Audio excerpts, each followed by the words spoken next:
먼저 참석해주신 패널분들을 한 분 한 분 소개해드리겠습니다. 제가 한 분씩 호명하면은 잠시 자리에 일어나셔서 인사 부탁드리고 재학생 여러분들은 아까와 같이 큰 박수로 맞이해 주시면 감사하겠습니다. 먼저 건축도시환경학부 실내건축학 트랙 구나은 교수님입니다.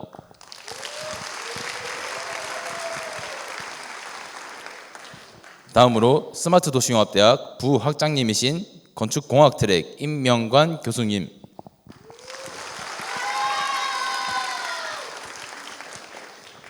네, 다음으로 디자인융합부 학부장님이신 디지털 콘텐츠 디자인학 트랙 정재욱 교수님.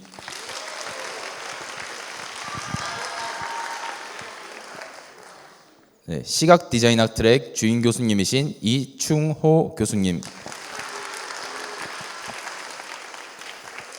네, 마지막으로 학생 지원 부처장을 맡고 계신 스포츠과학부 우민정 교수님이십니다.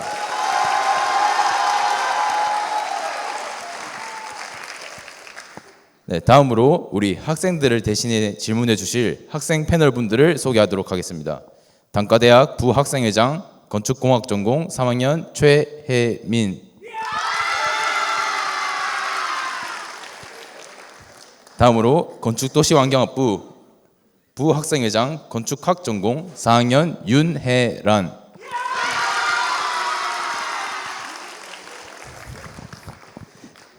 다음으로 디자인융합부 학생회장 의료학 전공 3학년 손유륜. 네, 마지막으로 스포츠과학부 학생회장 생활체육 전공 4학년 박무결 학생입니다.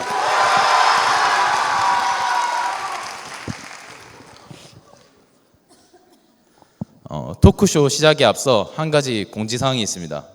또 제한된 시간 동안 가급적 많은 질의응답이 이루어질 수 있도록 교수님들께서는 학생 패널의 질문에 2분 이내로 최대한 간략하게 답변해 주시면 감사하겠습니다. 답변 시간이 2분을 초과할 경우 여기 있는 벨소리와 함께 다음 질문으로 넘어가겠습니다. 자, 그러면은 본격적으로 질의응답을 시작하기 전에 딱딱한 분위기를 좀 녹이기 위해서 아이스 브레이킹 시간을 좀 갖도록 하겠습니다. 네, 선물 있습니다. 2부 토크쇼는 무대에 자리하신 9분의 패널 교수님과 학생 대표의 호흡이 아주 중요합니다. 그래서 세 개 학부 교수님과 학생 대표가 평소에 얼마나 호흡이 잘 맞는지 이구동성 게임을 통해 확인해 보도록 하겠습니다. 자, 게임 방법은 다 알고 계시죠? 네, 텔레파시가 통한 팀은 제가 특별히 선물을 드리도록 하겠습니다. 여기 선물 몇 가지가 있는데 게임 방식은 서로 눈을 마주 보시고 서로 눈을 마주 보셔야 됩니다. 서로 눈을 마주 보시고 제가 주제 문장과 들어갈 단어를 말씀드리면은 하나, 둘, 셋 외치면은 지체 없이 단어 한 개만 말씀해 주시면 됩니다. 먼저 건축도시환경학부의 팀워크를 확인해 보도록 하겠습니다. 임명관 교수님과 윤혜란 학생 서로 눈을 마주 보시면 됩니다. 몸을 돌려주시면 감사하겠습니다. 준비되셨나요? 네, 중국집 메뉴는 땡땡이 최고다. 짜장, 짬뽕. 하나, 둘, 셋.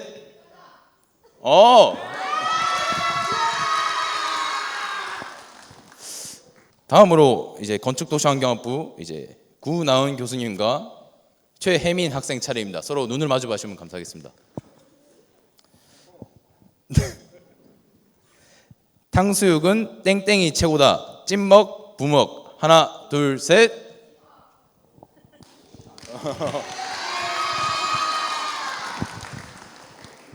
좀 많이 쉬웠던 것 같은데 다음으로 디자인융합부 차례인데요. 디자인융합부는 지금 세 분이 계시기 때문에 이제 가운데 앉은 손유륜 학생이 특별히 2번 기회 드리도록 하겠습니다. 먼저 정재욱 학부장님, 손유륜 학생회장 준비해 주시면 되겠습니다.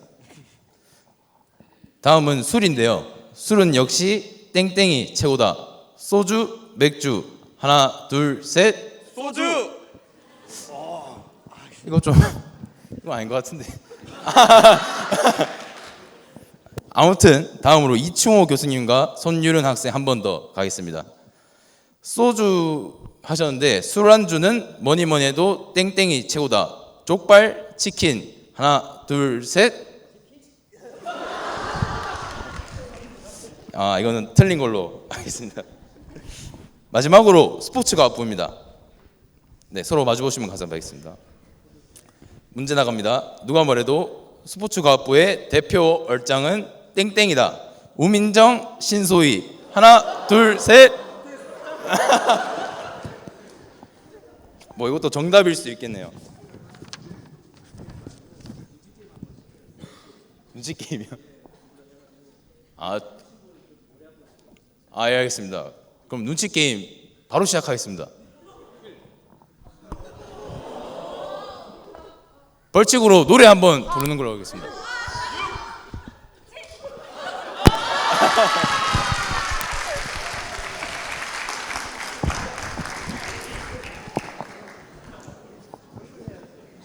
행운의 주인공 이충호 교수님 노래 한 소절만. 노래 한 소절만. 그러면은 손유련 학생이 대신하는 걸로 하겠습니다.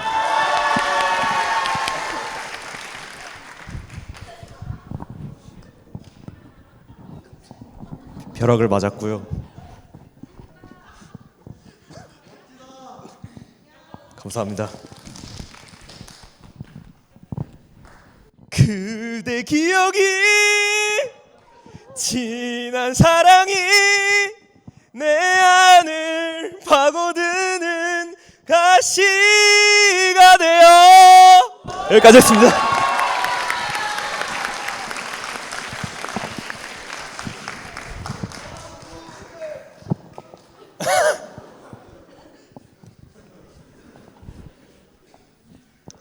자, 그러면 어느 정도 아이스 브레이킹이 된 것 같아가지고 이제 본격적으로 교수님과 스마트 도시융합대학 학생회가 함께하는 토크쇼를 시작하도록 하겠습니다.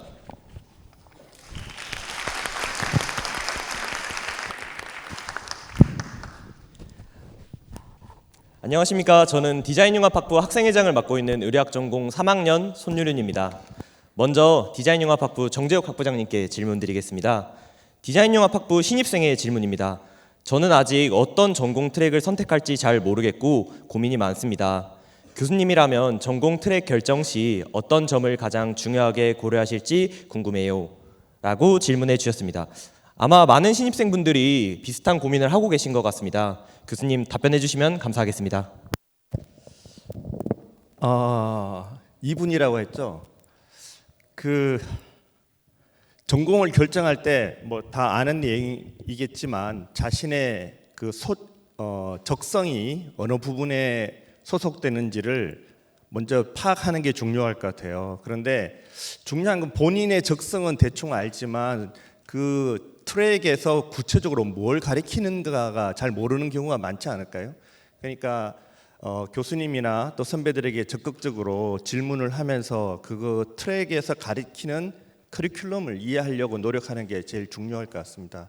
근데 한 가지 덧붙이고 싶은 것은 여러분 트랙 결정하는데 너무 깊게 생각하지 않았으면 좋겠어요. 마음속에 떠오르는 게 정답일 가능성이 제일 큽니다. 그래서 좀 가볍게 선택을 하시고 특히 여러분 1학년들은 이번에 입학을 하신 학년들은 트랙 간 이동이 비교적 자유롭기 때문에 한번 선택하고 난 다음에 그 외에 또 다른 트랙을 선택할 수 있는 기회가 많이 있거든요.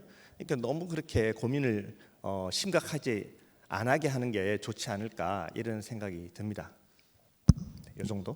네, 학생분 고민 해결에 큰 도움 됐을 것 같습니다. 별로? 다음 질문입니다. 저는 수시 비실기 전형으로 입학했습니다.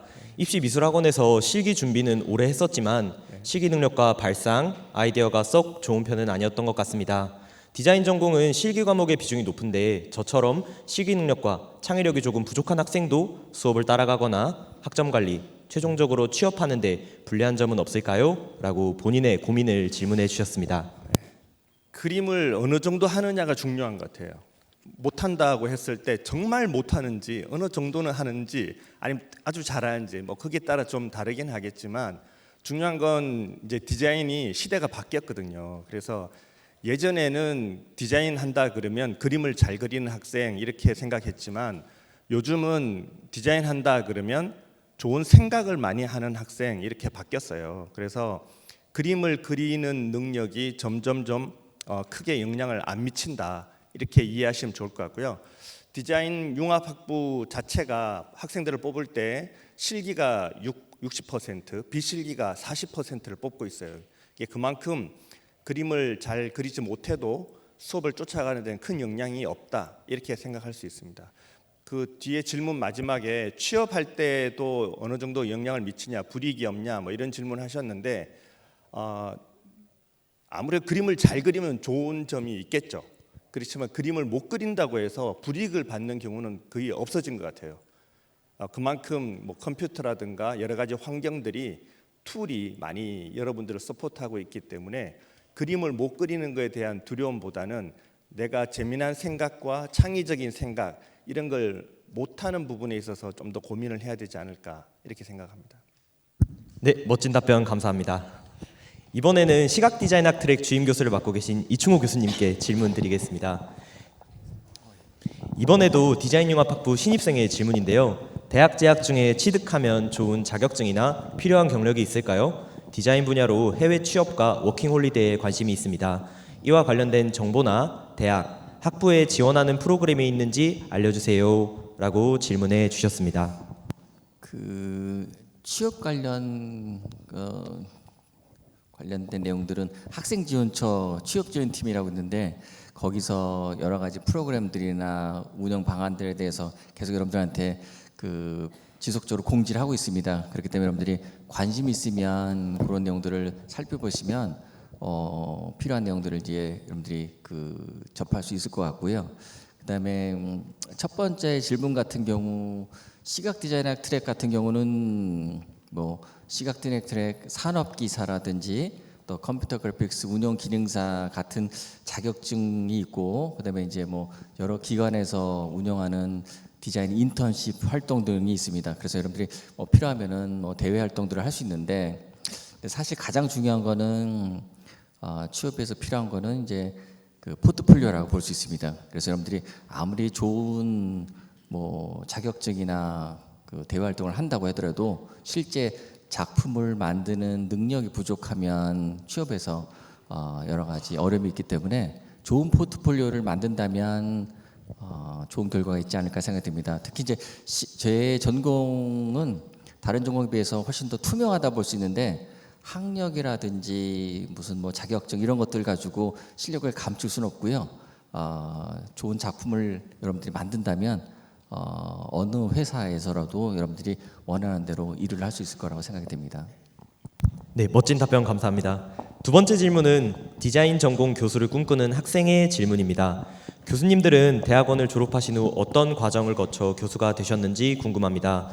그리고 교수가 되려면 디자인 관련 기업체 경력이나 국내외 디자인 공모전에서 반드시 수상한 실적이 있어야 되는지도 알고 싶습니다. 라고 질문해 주셨습니다. 아마 여기 계신 교수님들한테 여쭤보면 교수가 된 계기라든지 과정들이 다 다르지 않을까 생각이 됩니다. 그래서 뭐 특별한 과정이 있다라기보다는 만약에 시각 디자인을 전공하고 교수가 되고 싶다라고 했을 때는 일단 뭐 학사, 석사, 박사 등을 하면서 공부를 하는 거 필요하겠고 그 다음에 그 세부 디자인 분야에서 그 경력을 쌓는 거, 실무 경력을 쌓는 게 또 중요하다 볼 수 있습니다. 그래서 학교에서는 여러분들이 이론적인 소양을 이제 배양한다고 하면은 실무에서는 이제 실제로 실전에서 어떻게 여러분들이 디자인을 응용해서 보여줄 수 있는가가 필요하고요. 이런 두 가지 능력을 겸비해야지 학교에서 학생들을 가르치는데 부족함이 없기 때문에 그런 점에서 여러분들이 뭐 경력을 쌓는다면 또 좋은 결과가 있지 않을까 생각이 됩니다. 네, 학생분의 꿈을 이루는데 큰 도움이 될 것 같습니다. 안녕하세요. 저는 스마트도시융합대학 부학생회장 건축공학 전공 3학년 최혜민입니다. 저는 실내 건축학 트랙 구나은 교수님께 질문 드리겠습니다. 첫 번째 질문입니다. 교수님, 건축학과 실내 건축학의 큰 차이점은 무엇이고 취업 분야에 대해 설명 부탁드립니다. 네, 첫 질문부터 조금 어려운 질문인 것 같은데요. 그 이제 이름에서 여러분이 알 수 있을 것 같은데 이제 건축하고 실내 건축 다루는 스케일, 범주가 일단 많이 다르다고 설명할 수 있을 것 같습니다. 그래서 이제 건축학 같은 경우에는 건물의 외관, 그리고 이제 더 나아가서는 지금 진현영 교수님 와 계시지만 도시 계획 분야, 이제 그 건축의 어떤 외부적인 부분까지도 다 커버를 한다면은 실내 건축에서는 그런 뭐 매스 디자인, 외관 이런 거를 전혀 다루지 않는 것은 아니지만 그 비중이 조금 더 낮다고 볼 수 있을 것 같아요. 그래서 실내 공간에 훨씬 더 많이 이제 좀 포커스가 되어 있다라고 이해할 수 있고요. 그래서 주로 아무래도 좀 그 내부적인 공간 구성에 좀 더 집중이 되어 있다 보니까 건축학 분야에서는 아주 디테일하게 다루지는 않는 뭐 가구 디자인, 조명 디자인 이런 부분까지도 다 다루고 있다라고 이해해 주시면 될 것 같습니다. 그렇지만 좀 오해하지 않았으면 좋겠는 거는 이 실내 건축이 그렇다고 실내 데코레이션에 이제 그치는 것은 아니거든요. 그 안에 어떤 구조적인 부분, 이제 뭐 벽체를 세우고 이런 것까지도 다 저희가 설계하고 디자인하는 것을 학생들이 배우고 있습니다. 그리고 그거 외에 이제 공통적으로는 뭐 건축 법규, 설비, 그다음에 구조 이런 과목들은 다 공통적으로 가지고 있는 과목들이고요. 그리고 취업 분야는 아무래도 학생들이 가장 많이 가는 것은 인테리어 디자이너로 가장 많이 취업을 합니다. 그래서 여러분 길거리 다니면서 보게 되는 뭐 카페, 식당 이런 것들에 이제 처음 디자인부터 시공까지 다 진행하는 그런 이제 인테리어 디자인 회사에 가장 많이 취업을 하고요. 뭐 상업 공간뿐만 아니라 요새 그 코로나를 지나오면서 주택 리모델링 시장이 굉장히 커졌거든요. 그래서 그런 주거 공간 관련 인테리어 하는 회사를 가거나 아니면 여러분들 많이 좋아할 팝업 같은 공간 디자인하는 그런 회사로도 학생들이 많이 진출을 하고 있습니다. 그 외에도 친환경 건축 컨설팅 분야로도 많이 가고요. 그리고 저희가 원래 이제 주거환경학 전공에서 출발을 했기 때문에 과목 내용 중에 뭐 주거복지, 주택 정책 이런 것들을 다루는 것들이 또 있어요. 그래서 학생들이 뭐 LH나 건축직 공무원 그래서 뭐 디자인 진흥원 같은 데 간다든가 그래서 좀 공공적인 분야에도 많이 진출을 하고 있습니다. 시간이 정해져 있는데 저희 내일 오후 3시 반에 전공 그 체험에 그 이 세 분야의 졸업생들이 다 오셔서 설명을 해 주실 거거든요. 적극 여러분 초대하도록 하겠습니다. 네. 네, 바로 다음 질문 드리겠습니다. 교수님께서는 현재 전공을 어떤 이유나 계기로 선택하시고 공부하시게 되셨는지, 그리고 지금 그 선택에 만족하고 계신지 궁금합니다. 라고 질문 주셨습니다. 네, 저는 그 어렸을 때부터 저를 둘러싼 주변 환경에 굉장히 예민하고 관심이 많았던 것 같아요. 그래서 그 내가 어디에 있냐에 따라서 어떻게 다르게 행동하게 되는지, 어떤 감정을 느끼는 건지 이런 것들이 되게 흥미로웠어요. 처음부터 굉장히 흥미로웠는데, 근데 제가 이제 대학교를 갔을 때 아마 교수님들 중에서 학과제로 입학하신 분들도 있으실 텐데 저는 여러분이랑 마찬가지로 처음에 전공이 없는 채로 입학을 했습니다. 학부제로 입학을 했는데 제가 다녔던 학교에 그 100주년 기념관이라는 건물이 있어요. 거기가 원래는 뭐 전시 같은 것도 하고 하는데 평소에 그런 게 없을 때 그 홀을 학생들이 공부할 수 있는 공간으로 비워줬습니다. 그래서 저 아직도 눈을 감으면 그 공간을 아주 생생하게 그릴 수가 있는데 그 공간에 이렇게 유리창이 크게 있고 저희 학교 약간 한옥 같은 게 있어서 그게 바깥에 보이고 이렇게 검정색 프레임으로 되게 멋있게 그 광경이 담기는 그런 공간이었어요. 근데 거기를 이제 딱 전 도서관 대신 거기 가서 정말 공부를 많이 했었는데 밖에서 정말 막 시끄럽게 떠들던 친구들도 거기 들어가면 그 공간이 주는 힘이 있었거든요. 굉장히 다 집중을 하고 뭔가 고요해지고 그리고 그 공기의 온도도 생각이 나요. 그 온도, 그 어떤 거기에 흐르던 뭐 약간 뭐랄까 분위기 이제 이런 것들에 굉장히 좀 매혹이 많이 되었던 것 같은데 전 그거를 되게 정확하게 제가 이해를 하고 싶었습니다. 그 인터랙션에 대해서 잘 알고 싶었던 것 같아요. 그래서 그 공간에서 공부를 많이 했던 게 그 전공 선택을 하는데 되게 영향을 많이 줬었고요. 저는 되게 운이 좋다고 생각하는 게 그게 이제 거의 20년 전인데 그거랑 이제 굉장히 관련된 연구 주제를 지금까지도 계속 어떻게 사람과 환경이 이제 영향을 주고받느냐 이런 것들을 계속 공부를 하고 있고요. 학생들한테 가르치고 있고 그래서 굉장히 감사하게 생각을 하고 만족하느냐라는 질문에는 제가 디자인을 하진 않았단 말이에요. 이제 뭐 건축 설계 사무소에서 잠깐 일을 했던 경험이나 이런 것은 있지만 그 이후에 계속 이제 공부를 해서 이제 이론적인 것들을 가르치고 있는데 그 창조적인 디자인을 하는 일이 아닌 것은 조금은 아쉽기도 합니다. 왜냐면 되게 재밌었을 것 같아요. 그렇지만 저는 제가 학생들을 가르치고 학생들이 나가서 사회에서 어떤 공간을 만드는 일들을 하기 때문에 간접적으로 더 많은 디자인을 하고 있다고 생각을 합니다. 그래서 굉장히 만족하고 감사하고 그렇게 생각하고 있습니다. 네, 감사합니다. 좋은 답변 감사드립니다. 이번 질문은 건설 환경공학 전공에 대한 질문인데요. 아무래도 이 질문은 건축도시 환경학부 차수원 학부장님께서 답변해 주셔야 할 것 같습니다. 마이크 좀 부탁드리겠습니다. 네, 건축도시 환경학부 신입생의 질문인데요. 건설 환경공학을 전공해서 졸업하면 전통적인 건설사나 공공기관 외에 어느 분야 또는 산업으로 진로를 확장할 수 있을까요? 건설 환경공학 트랙은 취업률이 높은 편인가요? 라고 좀 어려운 질문을 해주셨습니다. 네, 가장 많은 회사는 말씀하신 대로 건설회사랑 설계회사가 많고요. 그 다음에 공기업 같은 경우는 사실은 예를 들면 동서발전이라는 전기 만드는 회사에도 토목직이 있어요. 네, 있고요. 그 다음에 이제 예를 들면 건설회사 안에도 그 프로젝트 파이낸싱하는 사람이 있습니다. 예를 들면 그 전공은 건설환경인데 돈을 은행에 빌려오는 일을 하는 굉장히 소수의 그런 인력들도 있고요. 그 다음에 이제 그 보험회사에도 역시 건설 관련되는 그런 보험 계약 문제로 그런 일을 하는 제 선배도 한 분 계시고요. 그래서 어쨌든 이 건설이라는 부분이 공학 중에는 굉장히 큰 부분이기 때문에 굉장히 본인이 약간 문과적인 특성이 있으면 그거를 또 이렇게 잘 맞추어서 많지는 않은 직장이죠. 그렇지만 자기 적성에 맞게 그런 직업을 선택할 수 있는 기회는 아주 많이 있습니다. 네, 답변 감사드립니다. 반갑습니다. 저는 스포츠과학부 학생회장 생활체육전공 4학년 박무결입니다. 저는 스포츠과학부 우민정 교수님께 질문 드리겠습니다. 첫 번째 질문으로 스포츠과학부에는 스포츠 응용 사업 트랙과 운동 건강관리 트랙이 있는데 두 트랙별 교육 과정의 특징과 차이점, 취업 분야가 많이 다른지 궁금하다고 합니다. 대부분의 신입생들의 궁금할 텐데 답변 부탁드리겠습니다.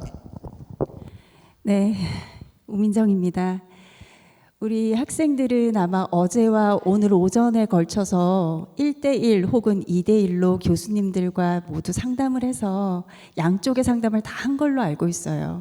그래서 두 트랙의 장점과 단점 혹은 어떤 공부를 할 수 있는지를 들었을 거리라고 생각을 합니다. 그런데 질문을 했으니 선생님이 간단하게 설명을 한번 해보겠습니다. 그 트랙의 명칭에 정답이 있어요. 첫 번째, 운동건강관리 트랙이라는 것은 운동을 통해서 건강을 관리하는 전문가를 양성하는 트랙이다. 이렇게 생각하면 어떨까 싶은데, 그렇다면 운동을 통해서 어떻게 건강관리를 할 것인가? 예를 들어 선수를 한번 생각해 볼게요. 운동선수들은 경기력 향상이 아주 중요한 목표이죠. 그래서 그냥 열심히 운동하면 되는 것이 아니라 극강히 내 컨디션을 올리거나 체력을 향상시키기 위한 전문적인 트레이닝 설계가 필요합니다. 그리고 부상을 입었을 때는 효율적이고 안전하고 신속하게 재활할 수 있는 것을 돕는 프로그램을 설계하는 그런 전문가가 필요하겠죠. 그러면 선수가 아닌 일반인들에게는 어떻겠습니까? 예를 들어 노인들의 경우에는 낙상을 하면은 일반적으로 이제 생활하기가 굉장히 어려워지기 때문에 생애 주기에 맞춰서 적절한 운동 프로그램을 설계하고 그것을 실행하는 전문가가 필요합니다. 이런 것들 전문가를 양성하는 트랙이 운동 건강관리 트랙이다 이렇게 생각하면 될 것 같아요. 그러면 이런 전문가가 필요한 곳은 어디겠습니까? 뭐 보건소일 수도 있고 또 국민체육진흥공단일 수도 있고요. 건강보험관리공단일 수도 있고 체육회 같은 곳일 수도 있겠죠. 그러면 스포츠 응용 산업 트랙에 대해서 이야기해 볼게요. 여기에도 정답이 제목에 있습니다. 스포츠 산업. 스포츠 산업은 무엇일까요? 어떻게 보면 스포츠와 관련된 모든 활동을 일컫는 것을 저는 스포츠 산업이라고 생각을 해요. 오늘 운동하고 온 사람들이 있을지도 모르겠습니다. 어디에서 운동했죠? 어떤 시설에서 운동을 했을 거예요. 그리고 어떤 프로그램을 운영하는 곳에서 그 프로그램을 체험을 했을 거고요.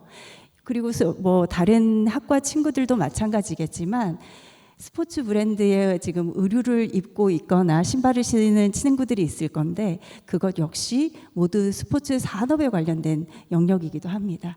자, 그것처럼 스포츠 산업을 잘 활성화시키기 위해서 필요한 전문 인력을 양성하는 트랙, 그것이 스포츠 응용 산업 트랙이라고 보면 됩니다. 그럼 어떤 것을 공부해야 할까요? 제일 먼저 스포츠 산업이 무엇인지 알아야 할 것이고 어떻게 마케팅할 것인지가 중요할 것이며 또 그리고 이러한 기관이나 곳을 어떻게 효율적으로 관리할지에 대한 경영적인 마인드나 지식이 필요하겠죠. 그래서 커리큘럼은 그런 것들로 구성될 것입니다. 그럼 어떤 곳에서 일할 수 있을까요? 뭐 체육회의 행정직 아니면은 또 뭐 어떤 데가 있을까? 체육회 행정직이나 아니면은 체육산하 단체, 대한체육회 그리고 울산광역시 체육회, 장애인 체육회 그리고 시설관리공단 그런 뭐 스포츠 산업을 다루는 모든 곳 프로 구단을 포함해서요 모두 관련되어 있다고 생각하고 이 영역은 저는 디자인이나 건축 분야하고도 관련되어 있다고 생각합니다. 네, 이 정도로 마치겠습니다. 두 번째 질문 드리겠습니다. 교수님께서는 학생 지원 부처장을 맡고 계셔서 우리 대학의 장학금 제도에 대해 가장 잘 알고 계실 것 같습니다. 우리 학생들이 성적 우수 장학금 외에 받을 수 있는 장학금에는 어떤 종류가 있는지 알려주시면 감사하겠습니다. 지금부터 제가 드리는 답변은 스포츠 과학부 학생들에만 해당되는 것이 아니라 모든 학생들에게 해당됩니다. 정확한 그 성적과 관련된 장학금의 명칭은 성적 장학이 아닌 우수 장학이라고 부릅니다. 왜 성적 장학이 아니라 우수 장학이라고 부를까요? 그 이유는 여러분들이 성적으로 1등을 했더라도 우수 장학 대상자가 되지 않을 수 있습니다. 왜냐? 성적이 맥시멈 35%밖에 해당되지 않기 때문이에요. 학과마다 기준은 다른데 거기에 포함되는 것은 어떤 내용들이 있냐? 학부 행사 참여도, 그 외에 봉사 시간도 포함되는 학과가 있고요. 그리고 또 자격증 같은 것도 포함이 됩니다. 그래서 학과의 기준을 잘 이해하고 지도 교수님과 상담을 반드시 하셔야지만 그 우수장학에 해당된다고 얘기할 수 있고요. 제가 이거 장학금을 좀 안내를 하고 싶어서 제가 좀 준비해 왔는데 1학년에게만 해당되는 장학금이 있습니다. 이 중에 1학년 한번 손들어 보십시오. 네. 자, 1학년들에게 해당되는 장학금 중 하나는 역량개발 장학이라는 것이 있습니다. 역량개발 장학에는 어떤 것이 있냐? 내가 자격증 혹은 뭐 한국사 자격증 혹은 토익 점수 700점 이상 혹은 뭐 토익 스피킹 같은 특정 점수 이상을 취득했을 경우에는 1학년의 경우 장학 대상이 됩니다. 그런데 2, 3, 4학년은 역량개발 장학에 해당되지 않아요. 그래서 1학년의 경우에는 그런 장학을 잘 활용했으면 좋겠다라는 말씀 드리고요. 두 번째는 빛냄 장학이라는 게 있습니다. 빛냄 장학이 뭘까요? 학교를 빛낸 사람을 대상으로 주는 장학이에요. 그러면 어떻게 해야 받을 수 있을까? 여러분들 뭐 교외에 대회 나가서 수상하죠. 그러면 신문에 본인들의 수상 경력이 이렇게 나는 경우가 있습니다. 기사가. 자, 그러면 학교를 빛냈기 때문에 그 장학 대상이 될 수 있는데요. 주의할 점은 여러분들의 이름이 들어갔으나 울산대학교가 찍히지 않으면 빛냄 장학금을 줄까요? 주지 않을까요?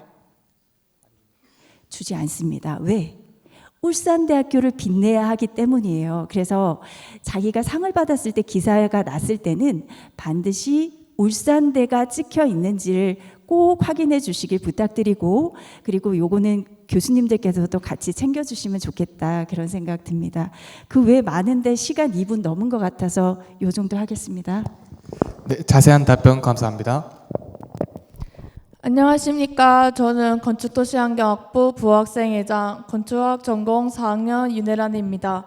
저는 건축공학 트랙 임영관 교수님께 질문드리겠습니다. 건축공학과 건축학의 차이점과 취업 분야에 대해서 설명 부탁드립니다. 네, 아마 많이들 궁금하신 부분들일 건데 저희가 원래는 건축학부로 뭉쳐가 있다가 이번에 이렇게 나뉘게 됐는데 기본적으로 건축학이랑 공학을 분류한다라고 하면은 건축학은 약간 설계의 개념이라고 보시면 될 것 같아요. 그래서 대지를 분석하고 그 필요한 건축 면적에 어떤 공간이 생겨야지만 사람들이 그 안에서 활동을 할 수 있을지에 대해서 공간을 구축하고 계획하고 설계하는 부분이 이 건축학이라고 볼 수 있을 것 같고, 건축공학은 이 설계되어진 것을 기반으로 해서 실제적으로 건축물이 구축이 되게끔 모든 엔지니어적인 부분들을 학습하는 분야가 공학이다라고 보시면 될 것 같아요. 그래서 공학 쪽에서는 건축 구조에 대한 부분도 있고, 그다음에 시공에 대한 부분도 있고, 환경에 대한 부분도 있고, 설비에 대한 부분들도 있고, 여러 가지 세부 분야들이 있는데 이런 엔지니어적인 측면들이 다 모여서 실제적인 건축물이 구축되면서 안전하면서 경제적으로 지어질 수 있도록 그런 공부를 하는 곳이 건축공학이랑 건축학의 차이다라고 볼 수가 있을 것 같고요. 그러다 보니까 취업로를 보면은 건축학 전공을 한 친구들은 건축사라는 자격증을 취득하게 돼서 실제적으로 설계사무소에 취직하는 것이 가장 일반적이다라고 보면 될 것 같고, 건축공학은 건축기사 자격증이라는 게 있습니다. 그래서 이 자격증을 기반으로 일반 건설회사, 그러니까 시공회사가 될 거고, 또 감리회사, 잘 지어지는지 관찰하는 감리회사, 그 다음에 안전하게 지어지는지 확인할 수 있는 구조회사, 그 다음에 설비 환경, 그러니까 실제적으로 뭐 내부의 단열이 잘 이루어지고 있고 에너적인 측면이 잘 보존되고 있는지, 이런 업무들을 다 다루는 여러 가지 회사들이 있고, 또 그 외에도 우리가 뭐 LH라든가 여러 가지 중앙기술정부처에 관련된 산하기관의 공공연구소에도 취업할 수 있는 여러 가지 길로가 있다, 이렇게 보시면 될 것 같습니다. 네, 다음 질문은 내용이 좀 긴데요. 건설환경공학 트랙과 건축공학 트랙은 1, 2학년 때 일반 물리학, 물리실험, 일반화학, 화학실험, 미적분학 원투를 권장 과목으로 수강해야 합니다. 고등학교 때 미적분, 물리 과목을 선택하지 않아서 지금 강의를 듣고 있지만 수업 내용이 많이 어렵습니다. 미적분이랑 물리를 잘 모르면 건설환경공학 트랙과 건축공학 트랙을 전공으로 선택하지 않는 게 맞는 걸까요? 라고 현실적인 질문을 해주셨는데요. 저도 궁금합니다, 교수님. 이게 아마 공학을 생각하시는 분들의 공통적인 문제가 될 것 같은데, 이 공학이라고 해서 이게 뭐 화학, 물리 뭐 이런 것들을 전문적으로 잘 알아야 된다, 그래야지만 공부를 계속 할 수 있고 취업할 수 있다, 이거는 아닙니다. 지금 저희 뭐 2, 3학년들 학생들도 보더라도 수학을 전공하지 않았고 뭐 화학 물리를 잘 모르더라도 지금 시공회사 쪽으로 취업을 하기 위해서 공부를 열심히 하는 친구들도 많이 있습니다. 그래서 저희가 이 공학을 전공하시게 되면 세부 분야가 많기 때문에 뭐 구조적인 부분으로 가려면야 이 물리, 화학, 수학 필요하겠지만 시공회사, 그다음에 관리를 하는 회사, 뭐 환경회사, 설비회사 이런 쪽으로 취업의 진로를 잡으신다면 굳이 물리, 화학 이런 것들을 너무 열심히 안 하셔도 될 것 같고요. 그다음에 그 물리, 화학 이런 실험들이 저희가 기초 과목으로 잡혀 있는 이유가 건축공학 전공 트랙 같은 경우는 그 공학 인증 프로그램이라는 프로그램이 있습니다. 이 프로그램을 이수하시게 되면 취업을 하실 때 조금 유리한 방향으로 취업을 하실 수가 있는데, 저희가 요거를 유지하고 있기 때문에 기본적으로 학점만 받으셔서 이수만 하시면 아무래도 취업하실 때는 3, 4학년 이후에는 뭐 굳이 물리화학을 전문적으로 하지 않으시더라도 충분히 좋은 건설회사 쪽에 취업을 하실 수 있지 않으실까 생각을 합니다. 네. 너무 그렇게 고려 안 하셔도 될 것 같아요. 네. 자세한 답변 감사드립니다. 이번에는 제가 시각디자인학 트랙 이충호 교수님께 추가 질문 드리겠습니다. 복수 전공에 대한 질문인데요. 디자인 전공들은 과제가 많아서 제1전공 하나만 이수하기도 시간이 부족하기도 하고 벅차다는 이야기를 들었습니다. 복수 전공에 관심이 있는데 디자인 융합학부 내 또는 타 단과대학 전공을 복수 전공하는 것에 대해 교수님은 어떻게 생각하실까요? 라는 질문입니다. 사실 저도 지금 의료학 전공과 디지털 콘텐츠 디자인학 전공을 복수 전공하고 있는데요. 힘들기는 하지만 복수 전공을 하면서 새로운 경험도 해보고 1전공에서 배우지 못하는 지식들도 습득한다는 측면에서 큰 도움이 되었던 것 같습니다. 교수님은 어떻게 생각하실까요? 일단 그 디자인 전공에서 과제를 여러분들이 오해하면 안 되는 게 있는데 뭔가 우리 중고등학교 다니면서 학교 수업 마치고 숙제하듯이 한다고 생각하면은 디자인 공부하는 게 너무 힘들고요. 디자인은 실기가 중요한 부분이기 때문에 프로젝트를 진행하기 위해서 그 과제를 한다라고 생각을 해야 됩니다. 그래야지 수업에 가져와서 그걸 가지고 피드백을 들으면서 이제 여러분들이 디자인을 발전시킬 수 있기 때문에 그런 점에서 여러분들이 그 수업 끝나고 엑스트라로 뭔가를 해야 된다라고 생각하지 말고 그냥 수업이 자연스럽게 연장된다라고 생각하는 게 좋겠고요. 그다음에 이제 복수 전공 같은 경우는 일단 디자인 학부 같은 경우는 유사 전공이기 때문에 그 안에서 복수 전공을 하는 거는 저는 개인적으로 그렇게 바람직하지는 않다고 생각합니다. 왜냐하면 그냥 여러분들이 원하는 수업을 신청해서 들을 수 있기 때문에 복수 전공을 원한다면 뭐 인문대라든지 공대라든지 해서 여러분들이 어떤 관심 있는 것들을 가지고 또 신청해서 들으면 좋을 것 같고요. 다만 이제 복수 전공을 할 때 여러분들이 이게 내가 뭔가 스펙적으로 필요하다라고 해서 그냥 듣는다면은 큰 도움이 되지 않고요. 여러분들이 이제 디자이너로 활동하는데 나중에 이제 살아가는데 어떤 면에서 다른 전공이 나한테 도움이 될까라는 걸 이제 신중히 생각해서 여러분들이 듣는다면 힘들더라도 여러모로 이제 도움이 되지 않을까 생각이 됩니다. 네, 상세한 답변 감사합니다. 질문 주신 학생에게 많은 도움이 되었을 것 같습니다. 다음 질문 드리겠습니다. 우리 대학은 2025학년부터 16개의 융합학부로 학사 조직을 개편했고 신입생들은 무전공으로 입학한 후 1학년 때 트랙 전공 탐색 기간을 가진 뒤에 2학년 진급 시 본인이 희망하는 전공 트랙을 선택하는 전공 자율 선택제를 시행하고 있습니다. 교수님은 전공 자율 선택제가 어떤 장단점을 가지고 있다고 생각하실까요? 답변 부탁드리겠습니다. 전공 자율제의 장점은 여러분들의 미래를 스스로가 이제 자유롭게 설계해 나갈 수 있다는 게 큰 장점이라고 볼 수 있겠습니다. 그래서 여러분들이 원하는 학습을 여러분들이 선택해서 또 들으면서 여러분들의 역량을 강화해 나갈 수 있는데 반대로 단점은 여러분들이 특별한 비전을 가지고 있지 않으면은 주위에 흡수려 가지고 여러분들이 어떤 전공을 선택하고 공부할 수 있기 때문에 그런 점이 여러분들한테 단점으로 작용하지 않을까 생각이 됩니다. 그래서 여러분들이 만약 전공 자율제라는 거를 뭔가 제대로 활용하기 위해서는 여러분들이 어떤 전공에 대한 이해 또 미래에 대한 어떤 계획 같은 것들이 조금 더 분명하게 서 있을 때 여러모로 이제 도움이 되지 않을까 또 생각이 됩니다. 네, 답변 감사합니다. 이번 질문도 전공 자율 선택제와 관련된 질문인데 디자인융합학부 학부장님이신 정재욱 교수님께 질문 드리겠습니다. 2학년 진학 시 만약 어느 한 특정 전공 트랙에 많은 학생이 몰린다면 어떻게 될까요? 학생 수가 많아지면 교육 시설이나 교수님께 지도받는데 아무래도 제한이 많을 것 같습니다. 라고 질문해 주셨습니다. 제한이 있겠죠. 네, 그래서 되게 어려운 질문인데 우리 학부뿐만이 아니고 뭐 다른 학부도 마찬가지겠지만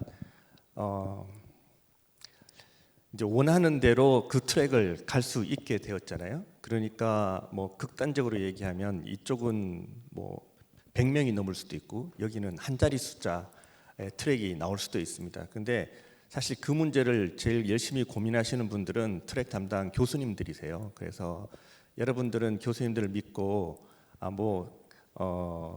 잘 되겠지 이렇게 생각하시면 되지 않을까 이렇게 생각이 되는데요.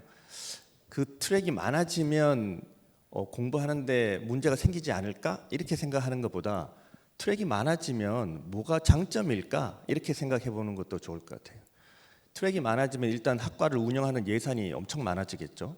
예산이 많아지면 n분의 1로 하면 똑같지만 기회 비용이라는 건 훨씬 더 커지게 됩니다. 더 좋은 강사님을 초청할 수도 있고 또 교수 한 명당 특히 디자인 분야 같은 경우는 교수 한 명당 학생 수가 절대적으로 늘어날 수가 없기 때문에 다른 교수님들을 초청하거나 채용할 수밖에 없어요. 그러면 학생들이 여러 교수님들 지금은 3명밖에 없는데 그때 되면 6명이 될 수도 있으니까 더 많은 교수님과 관계를 맺을 수 있는 기회가 훨씬 더 많아지겠죠. 그런 식으로 좋아지는 부분도 분명히 있다 이렇게 생각하시면 좋을 것 같고, 반대로 이제 그러면 많아서 문제면 학생 수가 적으면 문제가 없을까요? 거기도 또 문제가 있겠죠, 그죠? 그래서 학생이 많거나 적거나 장단점이 있을 수 있어요. 그래서 교수님들이 단점을 최소화하기 위해서 노력을 하기 때문에 여러분들은 많든 적든 간에 그 가운데서 자기가 뭘 좋은 것을 가져올 수 있을까, 그걸 고민해 보시면 좋지 않을까 이렇게 생각이 됩니다. 한 가지 장점은 뭐냐면 아무리 학생이 적더라도 그 과목은 폐강은 안 될 거예요, 아마. 학생이 수업권이 있기 때문에. 그래서 그렇게 되면 교수님하고 1대1 수업도 할 수 있다, 이런 장점이 있겠죠. 네, 감사합니다. 두 번째 질문은 전공이 적성에 맞는지 고민하고 있는 학생의 질문입니다.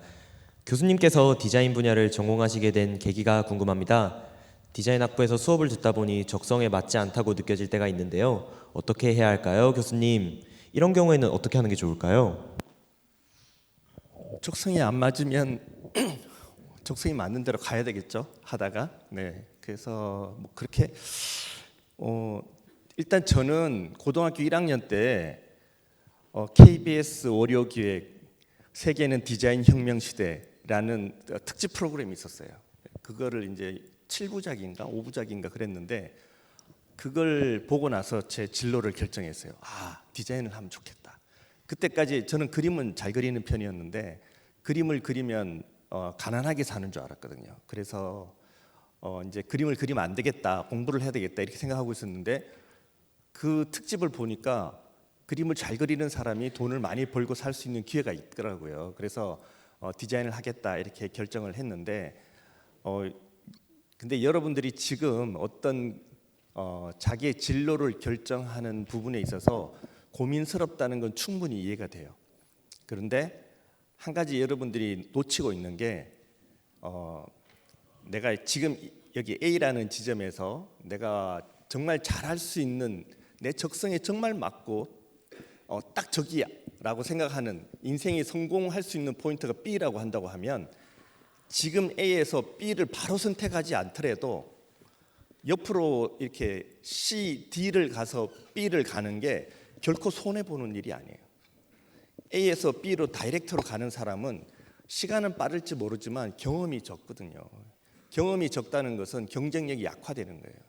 그래서 내가 C, D를 거치는 것이 실패했다고 생각하지 말고 더 풍성한 경험을 해서 B로 다이렉트로 간 사람보다 그 사람이 가지지 못한 경쟁력을 가진다, 이렇게 생각하면 훨씬 더 마음이 편해질 거예요. 그래서 특히 지금 이제 1학년들은 트랙 간 이동도 자유롭기 때문에 내가 어떤 트랙을 선택한 다음에 그 다음 해에 다른 곳으로 또 이렇게 바꾸면 그게 실패가 아닐까 이렇게 생각하는 두려움을 없애는 게 이 트랙의 장점을 잘 살리는 거라고 생각해요.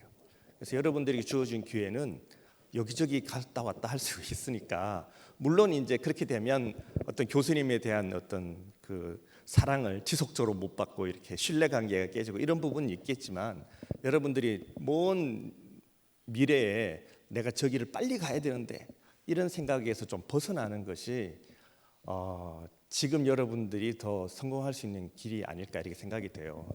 내게 주어진 시간이 별로 없어서 한마디만 더 붙이면, 대학 생활은 공부를 하는 곳이 아니에요. 대학 생활은 대학에 오지 못한 친구들에 비해서 더 많은 경험을 하는 그런 시간이기 때문에, 여러분들이 뭐 이렇게 공부를 좀 못한다든가 또는 내가 빨리 다른 걸 뭐 선택해야 되는데 못한다 이런 생각보다는 가만히 아무 경험도 하지 않고 아무 행동도 하지 않는 것이 제일 나쁜 거예요. 그래서 무엇이든 간에 꾸준히, 비록 내 적성에 잘 안 맞는 무언가 다른 일을 하더라도 꾸준히 무언가를 하고 있다면 그것 자체가 여러분의 인생에 플러스가 되는 요인이니까, 너무 걱정하거나 이렇게 염려로 자기의 인생을 채우지 마시고 그냥 밝고 긍정적인 에너지로 무언가를 계속 할 수 있는 여러분들이 되면 훨씬 더 좋지 않을까 이렇게 생각이 듭니다. 네, 학생분이 큰 도움을 얻었을 것 같습니다. 감사합니다. 네, 이번엔 제가 실내 건축학 트랙 권한 교수님께 질문 드리겠습니다. 건축도시환경학부 신입생의 질문입니다. 학기 중에 산업체에 가서 실무를 배우고 현장 경험을 쌓을 수 있는 장기 현장 실습 제도가 있다고 들었습니다. 장기 현장 실습은 모든 학생이 다 갈 수 있나요? 현장 실무 경험을 쌓을 수 있는 프로그램에는 어떤 것들이 있는지 궁금합니다.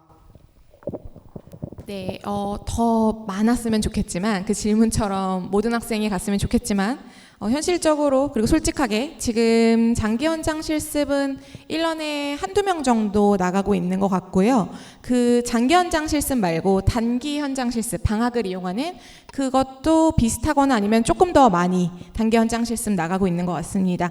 그런데 그 학교를 통하지 않은 비공식적 루트로 사실은 학생들이 산업체 경험을 많이 하고 있는데요.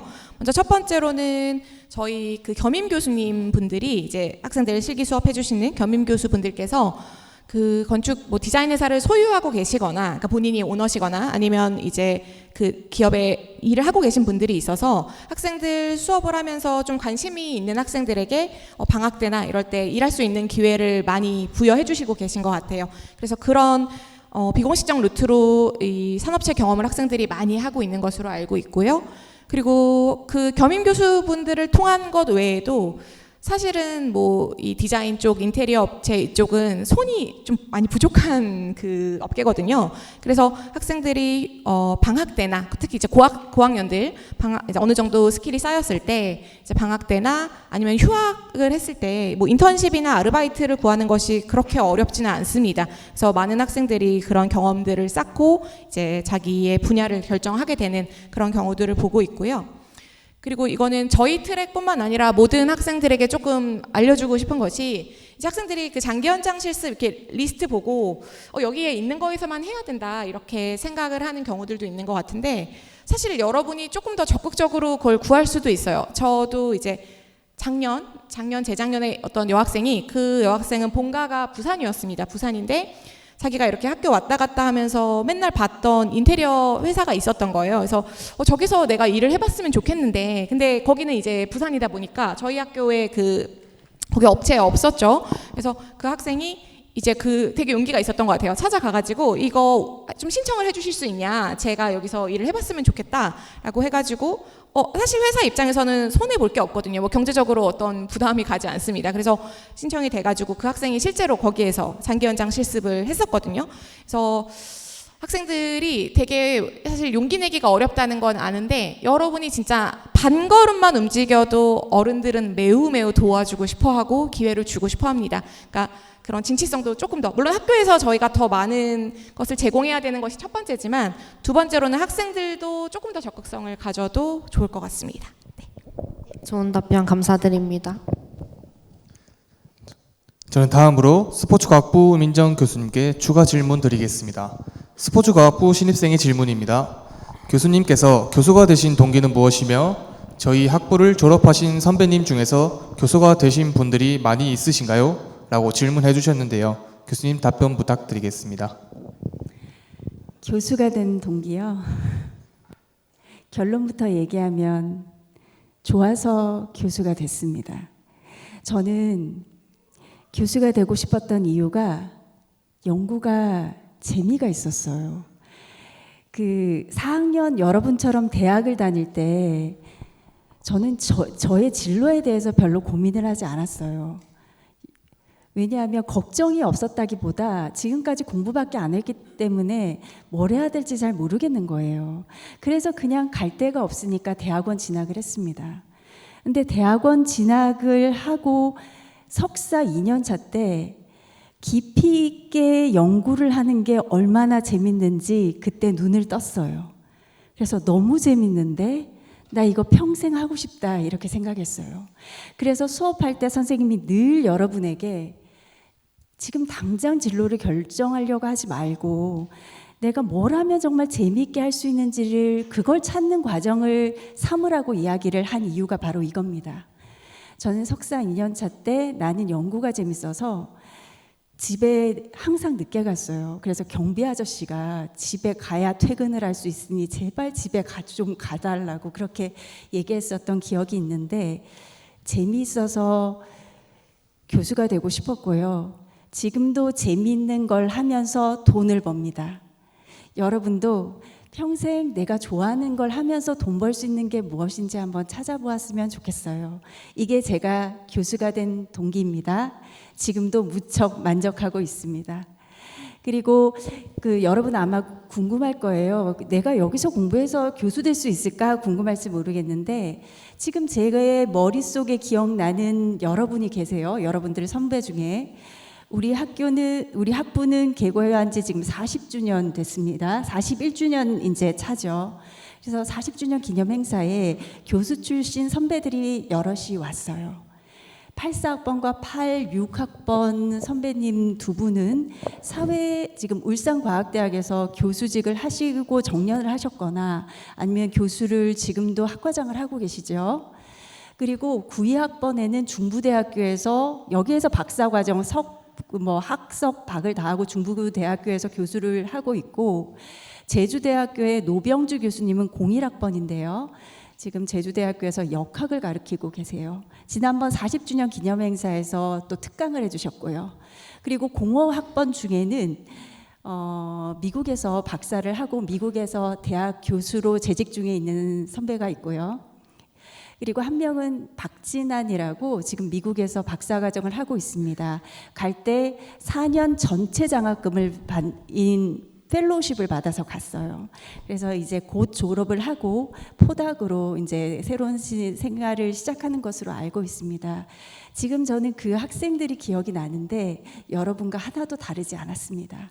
그래서 공부를 하고 싶은 학생이 있다. 내가 교수가 되고 싶다. 그럼 전략이 필요합니다. 저한테 전략이 있으니까 궁금한 사람은 저를 찾아오십시오. 이상입니다. 답변 감사드립니다. 마지막으로 건축공학 트랙 임영환 교수님께 추가 질문 드리겠습니다. 건축공학과 건축학 분야로 취업하기 위해 필요한 자격증과 경력이 궁금합니다. 그리고 전공을 살리기 위해 학부 때 꼭 해봐야 할 경험이 있다면 어떤 것이 있나요? 라고 질문을 주셨습니다. 교수님 답변 부탁드립니다. 네, 일단 자격증부터 말씀을 드리면 저희가 건축학 같은 경우는 지금 5년제 트랙이죠. 그래서 5년을 이수를 하셔야지 전공 분야 업종에서 지속적으로 4년 이상 일을 하시게 되면 건축학, 그러니까 건축사라는 설계를 할 수 있는 자격에 응시할 수 있는 조건이 됩니다. 그러면 이제 그 이후에 건축사라는 자격증을 따서서 본격적인 설계 업무를 보시면 되는 거고, 건축공학 같은 경우는 일단은 저희가 졸업하기 위한 조건으로 건축기사 자격증이 있습니다. 그래서 여러분들이 아마 3학년 커리큘럼을 다 이수하시고 나면은 건축기사 자격증에 응시하실 수 있는 자격 요건을 갖추시게 되는데, 보통 4학년 1학기 때 대부분 건축기사 자격증을 취득을 합니다. 그러면은 그 이후에 뭐 장기 인턴을 나가는 친구들도 있고, 그 전에 또 3학년 때 단기 인턴을 통해서 취업처에 먼저 가시는 친구들도 있는데, 이 건축공학 같은 경우는 건축기사에서 끝나는 게 아니라 마찬가지로 건축기사 자격증을 취득하고 동종업계에서 4년 이상 근무를 하시게 되면 기술사라는 최종 자격증을 취득할 수 있는 자격 요건이 생깁니다. 그러면 거기에는 시공기술사라는 것도 있고, 뭐 안전기술사, 뭐 품질기술사, 구조기술사, 그러니까 어떻게 보면 엔지니어의 끝판왕이라고 할 수 있죠. 그래서 그 기술사 자격증을 따시면 아마 대형 건설사에서 앞다투어서 모셔가시려고 하실 거고, 굉장히 연봉도 높아지실 겁니다. 그래서 그런 자격증의 종류가 있다라고 보시면 될 것 같고요. 기사 자격증도 뭐 저희가 품질기사, 안전기사 여러 가지 기사 자격증들이 있어서 동종 기사 자격증만 취득하시더라도 졸업하는 데는 문제가 없는 거고, 그다음에 취업하신 데도 크게 문제가 없는 걸로 그렇게 하시면 될 것 같고요. 그다음에 학부 생활을 진행하실 때는 저희가 3학년들은 대부분 100% 거의 단기 인턴을 보냅니다.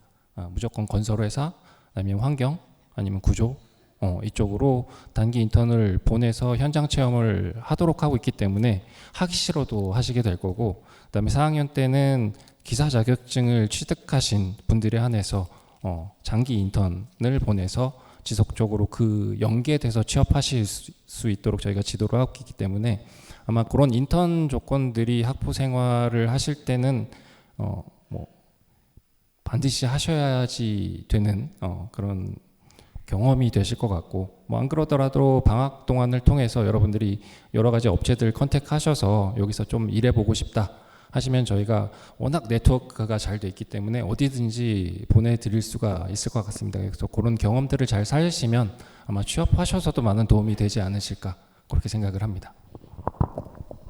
많은 정보 알려주셔서 감사합니다.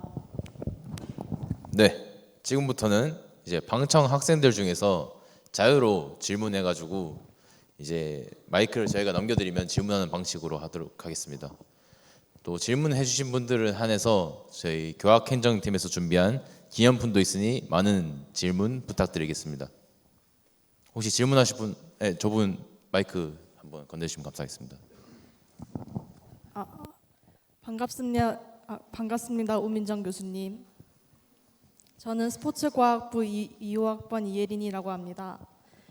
저는 가끔씩 자잘한 질문들과 궁금한 점이 생기는데 이런 질문들을 교수님들께 말씀드리기엔 항상 수업 시간밖에는 질문하지 못하는 시간들밖에 없습니다. 그래서 교수님들을 뵙기에 혹시 만날 수 있는 활동 같은 게 있을지 궁금합니다.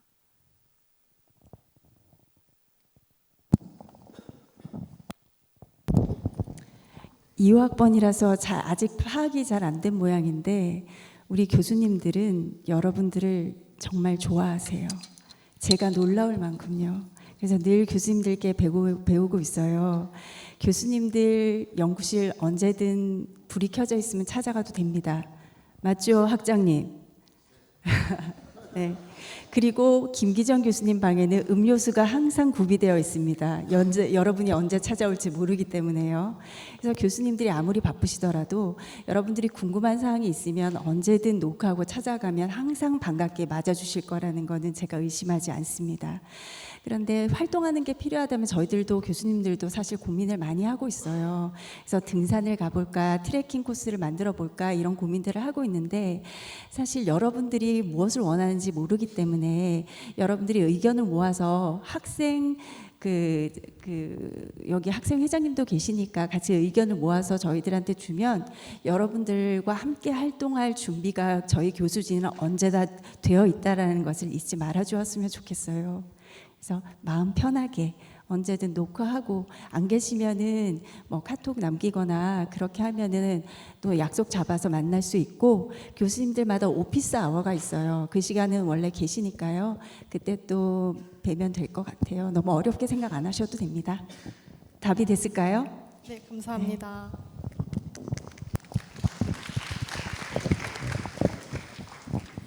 네, 다음으로 질문할 학우분 계실까요? 네, 저 중간에 계신 분.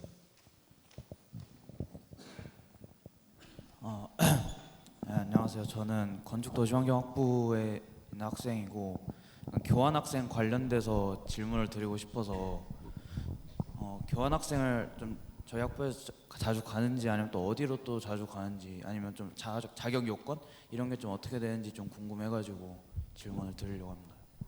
네, 저희가 교환학생 제도가 있기는 한데 지금 뭐 예전 같은 경우는 유럽으로 간 친구들도 있고 유럽으로 가게 되면은 그쪽에서 받은 학점들을 인정을 해서 졸업하는데 문제가 없도록 해드리고 있는데 지금 상황에서는 뭐 일본 쪽으로도 교환학생을 갈 수 있는 부분들은 마련할 수가 있어서 만약에 학생들이 의지가 있다면 저희가 길은 언제든지 열어드릴 수가 있습니다. 예, 그래서 만약에 생각이 있으시거나 하시면은 저희한테 아까 말씀하신 것처럼 저희가 언제나 방이 열려 있기 때문에 와셔서 상담을 하시면 그 길을 열어드릴 겁니다. 예, 그래서 그런 문제들은 크게 고민 안 하시고 직접 오셔서 방문하셔서 상담하시면 많은 기회가 있을 거라고 생각을 합니다. 감사합니다. 네, 수고하셨습니다. 다음 질문 계실까요? 네, 저쪽에 스포츠.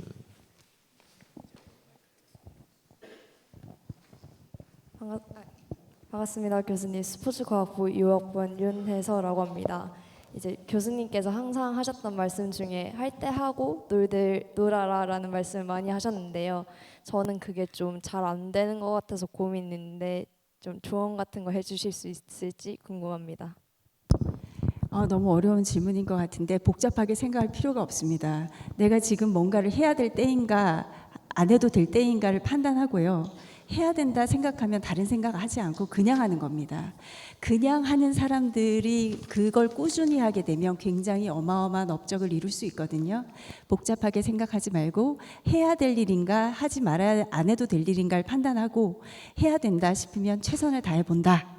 그런 마인드로 하면 되지 않을까 하는데 본인이 좋아하는 일은 스스로 알아서 하잖아요. 그러니까 내가 그 부분에 있어서 잘하게 되면은 그 일이 자동적으로 좋아지게 될 거예요. 그래서 내가 그 부분에 있어서는 좀 더 잘하게 될 때까지는 최선을 다해서 한번 해보는 거 한번 추천해 보고 싶습니다. 할 때 팍, 쉴 때 어떻게? 푹. 이상입니다.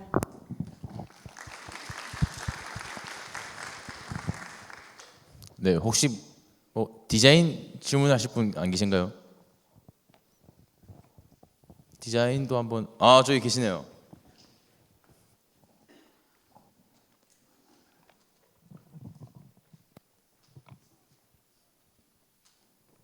디자인과 하면은 포트폴리오가 굉장히 중요하게 여겨지는데 어떻게 해야 좋은 포트폴리오를 만들 수 있을지 궁금합니다.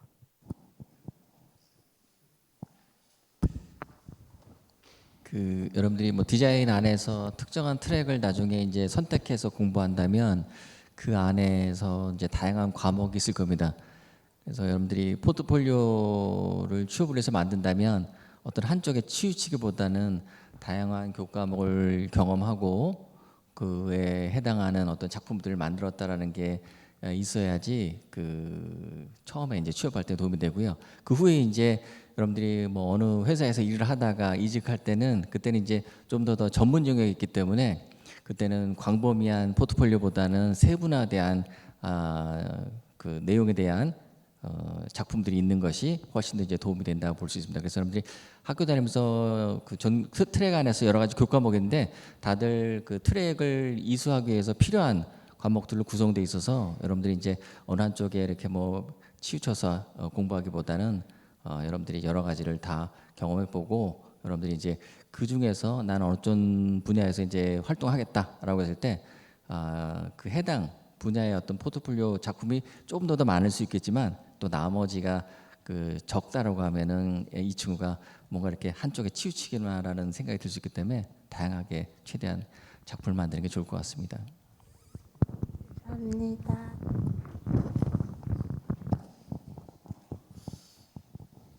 네, 다음으로 질문 저기 바로 있네요.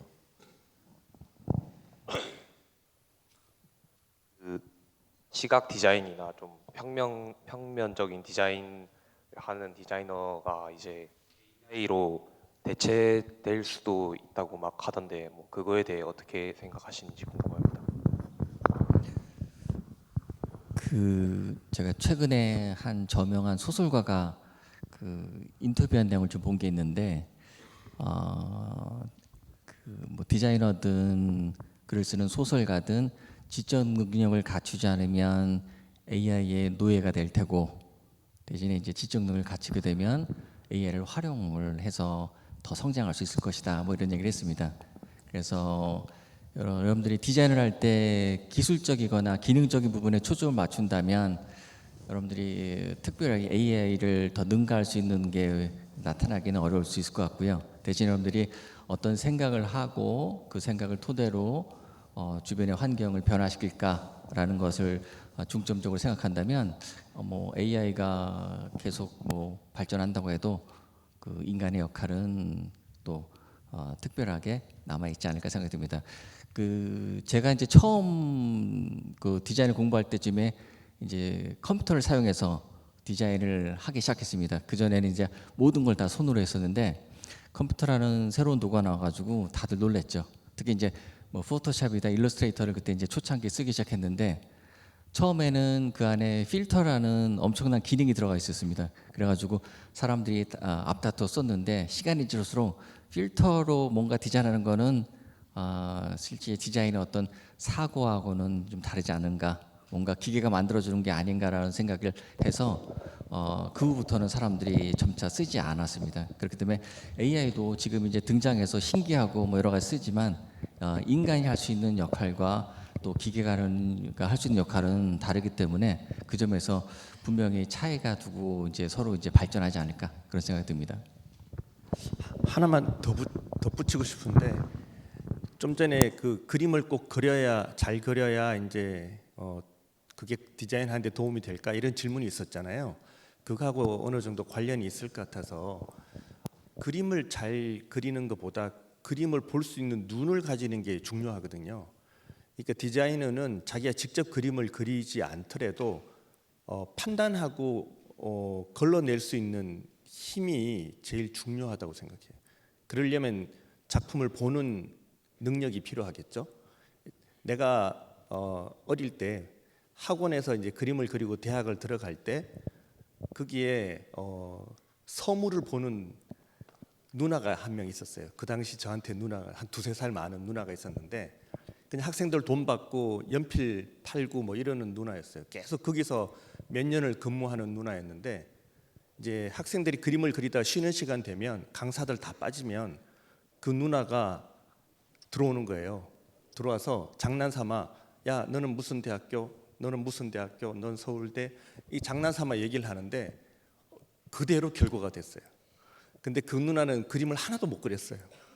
근데 그 학생들의 작품과 대학을 연계시킬 수 있는 퀄리티를 보는 눈이 있었던 거죠. 디자이너가 직접 그림을 못 그리더라도 인공지능에게 지시하고 그 결과를 판단하고 다시 또 지시하고 이런 능력이 없으면 이제 인공지능이 지겠죠. 그렇지만 사람이 그 능력만 가지고 있으면 인공지능을 도구로 잘 활용할 수 있지 않을까 이렇게 생각합니다.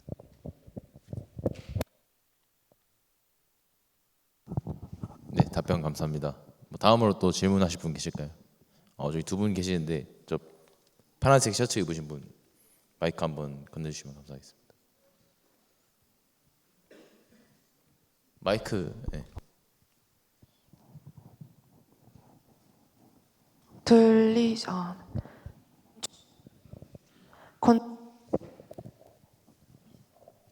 건축도시환경학부 조소연입니다.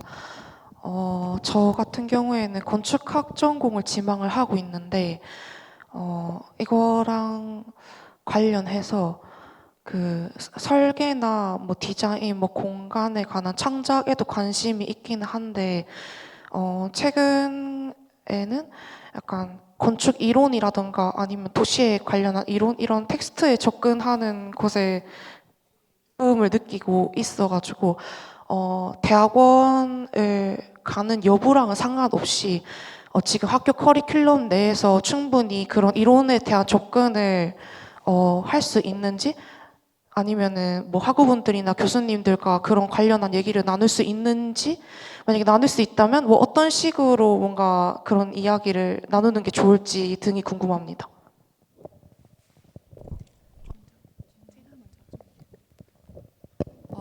네, 일단 그 건축 이론 쪽에 관심을 많이 가진다고 하니까 매우 반갑습니다. 일단 제가 건축학 쪽 커리큘럼을 100% 다 알고 있지 못하지만 일단 건축학 쪽에서도 얘기해준 분야에 대해서 좋은 과목들이 아주 많이 있는 것으로 알고 있고요. 그리고 이제 실내 건축 쪽에서는 아마 제가 가르치는 과목들이 그 중에 좀 많이 들어가 있을 것 같은데, 뭐 건축 역사에 대한 부분이나 아니면 저기 지금 저희 와 계신 트랙장님 가르치시는 이제 뭐 환경 심리 행태 뭐 그런 교과목들도 있고 여러분이 뭐 어떤 되게 목마르지 않을 정도로 제가 봤을 때는 많은 과목들이 있다고 생각을 합니다.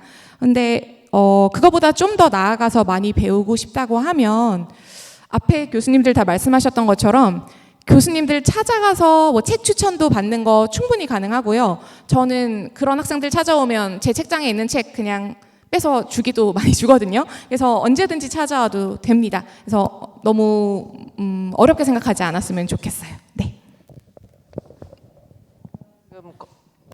건축학 트랙 교수님이 제가 이제 저 원장님 같아가지고 우선 그냥 얘기를 할게요. 다음 학기 건조환경 인문이라고 해서 이제 기본 이론을 배울 거고요. 2학년 가면 주거지 계획론 해서 이제 그 우리가 살아가는 주거 이제 계시지만 그거에 대한 이론 배우고 3학년 때 현대 건축론을 배울 겁니다. 그때 아마 많은 건축 이론을 배울 거고 내가 하는 도시 그다음에 도시 설계론에도 상당한 많은 이론가들이 나와요. 그래서 이론에 대해서는 제 생각에는 염려 안 하셔도 됩니다.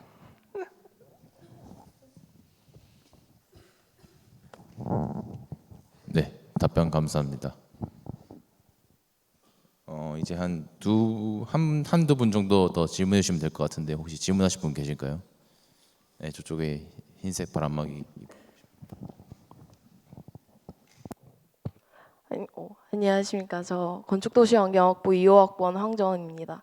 제가 대학에 들어오고 나서 건축공학에서도 설계라는 거를 한다고 알게 되었는데 건축학에서의 설계랑 건축공학에서의 설계의 초점이 다른지 여쭤보고 싶습니다.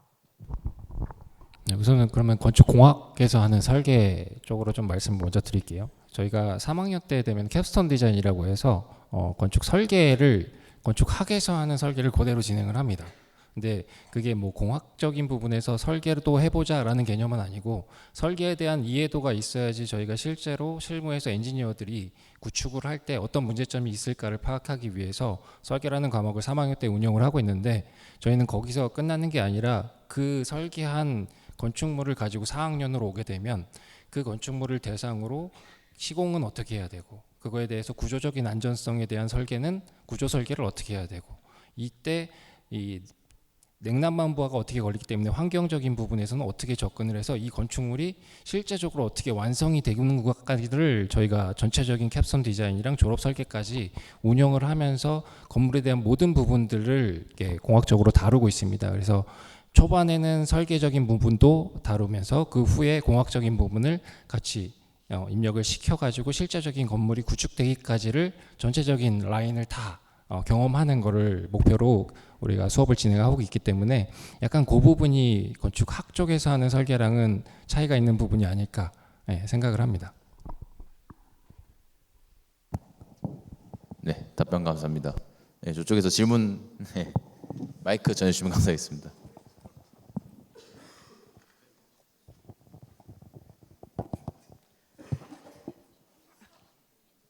반갑습니다. 우민정 교수님, 스포츠과학부 2호학번 김유빈입니다. 교수님이 좋아하시는 것이 연구라고 하셨는데 혹시 연구하시는 중에 힘드시거나 막히실 때 어떻게 하셨는지 궁금합니다.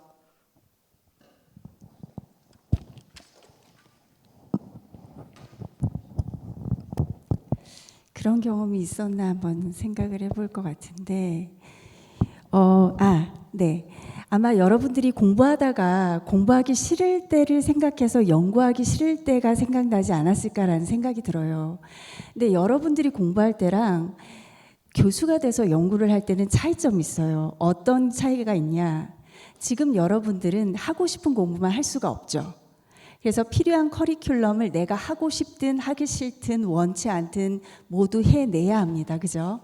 그런데 교수가 되면 다행스럽게도 연구하는 부분만큼은 내가 흥미롭고 내가 가치 있다고 생각하는 연구를 할 수가 있어요.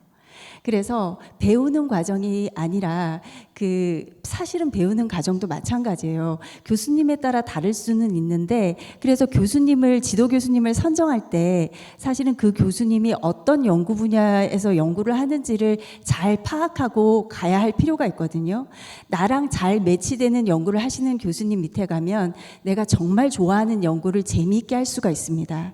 그래서 석사 과정부터의 석박사 과정의 공부는 깊이 있게 내가 흥미로워하는 부분을 마음껏 연구할 수 있다. 그래서 내가 싫어하는 연구보다는 사실은 좀 내 마음에 들고 내가 정말 궁금해하는 연구를 할 수 있다는 그런 장점이 있습니다.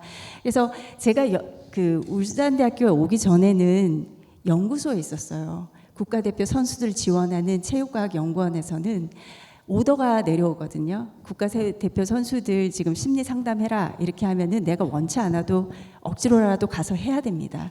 그럴 경우에는 재미없어도 의무감으로 하는 거지만 울산대학교에서 온 이후에는 제가 좋아하는 연구로 그리고 가치 있는 연구를 지금 하고 있는 편이에요. 그래서 그런 걱정은 별로 안 해도 될 것 같아요. 다만 내가 좋아하는 연구를 하려면 싫어하는 것들을 충분히 하는 과정을 겪어야지만 내가 좋아하는 연구를 할 수 있는 단계에 이르니까 지금 여기에 있는 여러분들은 싫어하는 것도 마음 기꺼이 하는 연습을 하는 시간이라고 한번 생각해 봐 주시면 어떨까 하는 생각이 듭니다. 이상입니다. 답변 감사합니다. 네, 교수님들의 진솔한 답변 정말 감사드립니다. 교수님들께 여쭤보고 싶은 질문들이 아직 많이 있지만 시간 관계상 오늘 행사는 여기서 마무리해야 될 것 같습니다.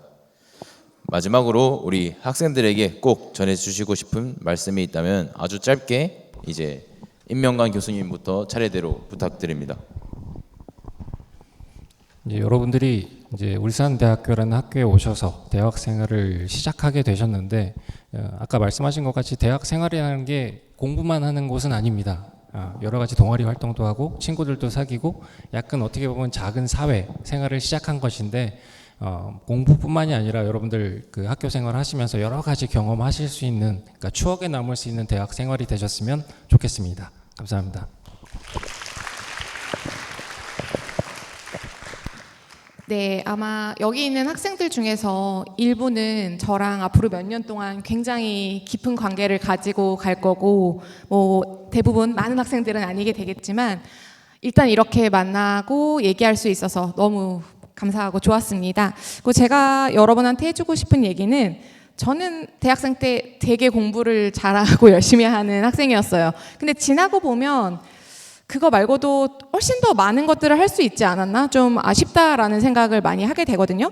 그리고 제가 얼마 전에 뭐 저희 학교 어떤 취업 관련 센터장 교수님하고 얘기를 할 기회가 있었었는데 나중에 설문조사를 해봤을 때 학생들이 되게 만족스럽게 취업을 하고 자기가 하고 싶은 거를 하는 학생들이 학점이 높은 학생보다는 그 학교 생활 4년 혹은 5년 동안 되게 많은 활동을 했던 자기가 뭐 어떤 거든 간에 그 종류는 중요하지 않아요. 근데 뭔가 여러 가지를 했던 학생들이 훨씬 만족감이 높다라고 그 결과가 나온 걸 봤거든요. 그래서 이제 결론을 내렸을 때 여러분이 그 아까 누군가가 그 얘기를 하셨던 것 같은데 가만히 있는 게 사실은 제일 아쉽고 나중에 후회하는 일인 것 같아요. 그래서 뭐든지 간에 여러분이 너무 어렵게 생각하지 말고 일단 시작하면 그 다음은 계속 연결이 됩니다. 그래서 시작해보기 얘기해주고 싶습니다.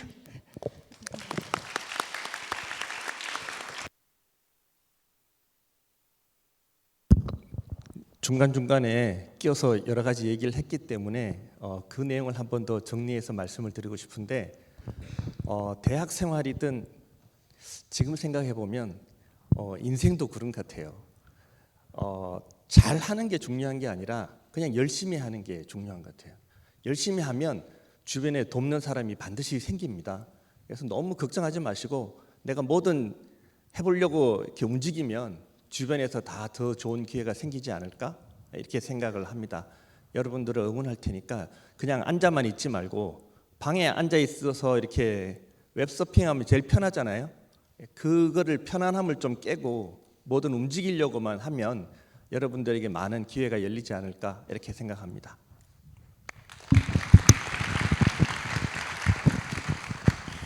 그 디자인을 잘하고 싶으면 어떻게 해야 되나요? 라는 질문을 가끔씩 학생들이 하는데 뭐 그럴 때 학생들이 뭐 좋은 컴퓨터 있으면 좋은가요? 아니면 어떤 프로그램을 쓰면 좋은가요? 이렇게 하는데 사실 가장 중요한 거는 좋은 취향을 기르는 게 여러분들이 디자인에 가장 큰 도움이 된다 볼 수 있습니다. 영국의 그 세계적인 그래픽 디자이너 조나단 반부르기 한 얘기가 있는데 우리 주변에서 보는 90% 이상의 시각 디자인은 쓰레기다 이런 얘기를 합니다. 그러니까 사실은 우리가 매일 접하는 시각 디자인이 사실은 좋기보다는 그렇지 않은 디자이너들이 많습니다. 그렇기 때문에 또 많은 사람들이 이게 시각 디자인이 아닌가라고 오해를 하기도 하는데 사실은 정말 좋은 디자인은 여러분들이 공부를 하면서 아마 찾아나가게 될 겁니다. 그렇기 때문에 여러분들이 그 디자인에 관심이 있다, 또 시각 디자인을 공부하고 싶다라고 하면 여러분들이 좋은 책, 좋은 음악, 좋은 영화 많이 보면서 여러분들의 취향을 만들어가는 게 궁극적으로 디자인을 발전하는데 많은 도움이 될 것 같습니다.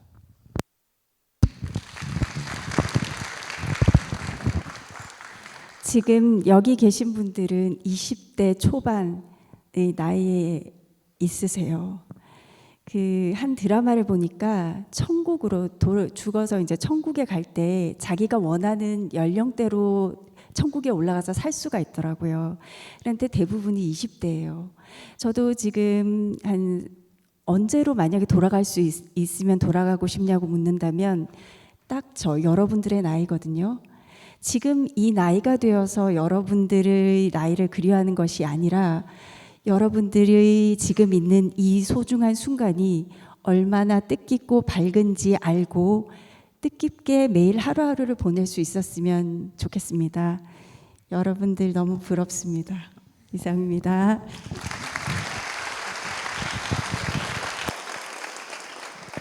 네, 이상으로 교수님 학생회가 함께하는 2부 토크쇼 행사를 모두 마치겠습니다.